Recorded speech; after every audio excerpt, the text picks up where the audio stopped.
আজি ৰাতি ৩টামান বজাত মানে কাশেম আলী নামৰ মানুহজন নিজে এই কেইদিনৰ পৰা যে আমাৰ অসমৰ মাননীয় মুখ্যমন্ত্ৰী সাহেবে যে এটা ডিক্লাৰেশ্যন দিছে যে প্ৰতিজন বাল্য বিবাহ কৰা মানুহক মানে জেলত সোমাব লাগিব, যাৱজ্জীৱন কাৰাদণ্ড দিব লাগিব।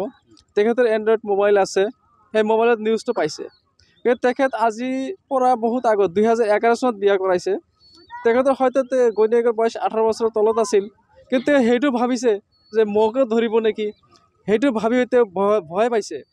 ভয় পাই মানে এতিয়া মানে ঘৰত নাথাকে, টোপনি নোহোৱা কৰি ইফাল সিফাল ঘূৰি থাকে।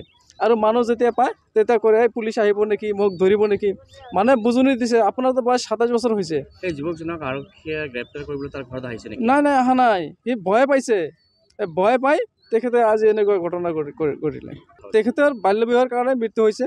এই বাল্য বিবাহ যিটো ত্ৰাসৰ সৃষ্টি কৰিছে আমাৰ মাননীয় মুখ্যমন্ত্ৰী সাহেবে, এই ত্ৰাসৰ কাৰণে তেখেতৰ আজি মৃত্যু হ'বলগীয়া হ'ল। এতিয়া চাওক, তেখেতৰ পৰিয়ালটো 3জন ল'ৰা ছোৱালী আছে, তেখেতৰ ঘৈণীয়েক আছে, মাক আছে। এই দায়িত্ব কোনে ল'ব? ইয়াৰ কাৰণেতো সম্পূৰ্ণ জগৰী আমাৰ এই মাননীয় মুখ্যমন্ত্ৰী সাহেব। তেখেতৰ কাৰণে কিন্তু আজি এইটো হ'ল। আজি 2006-07 চনৰ পৰা এই আইনটো হৈছে। কিন্তু তেখেতে তেতিয়া আমাৰ কংগ্ৰেছ যেতিয়া চৰকাৰ আছিল, তেখেতে হেল্থ মিনিষ্টাৰ আছিল। তেতিয়া কি কৰিছে? তেখেতৰ হাতত আইনটো আছিল, তেখেতে কৰা নাই। আজি মুখ্যমন্ত্ৰী হয়, তেখেতে বহুত কি কৰি আছে, এইটো কৰা ঠিক হোৱা নাই। মোৰ মতে মাননীয় মুখ্যমন্ত্ৰী সাহেবে ৰাইজৰ ওচৰত ক্ষমা খুজিব লাগে। এতিয়া মানে যিটো কৰিছে ক্ষমা খুজিবই লাগে। সেই আইনটো ঠিকেই আছে, সেই আইনটো ঠিকেই হৈছে, প্ৰয়োগ কৰিব লাগিছিল কিন্তু কৰা নাই।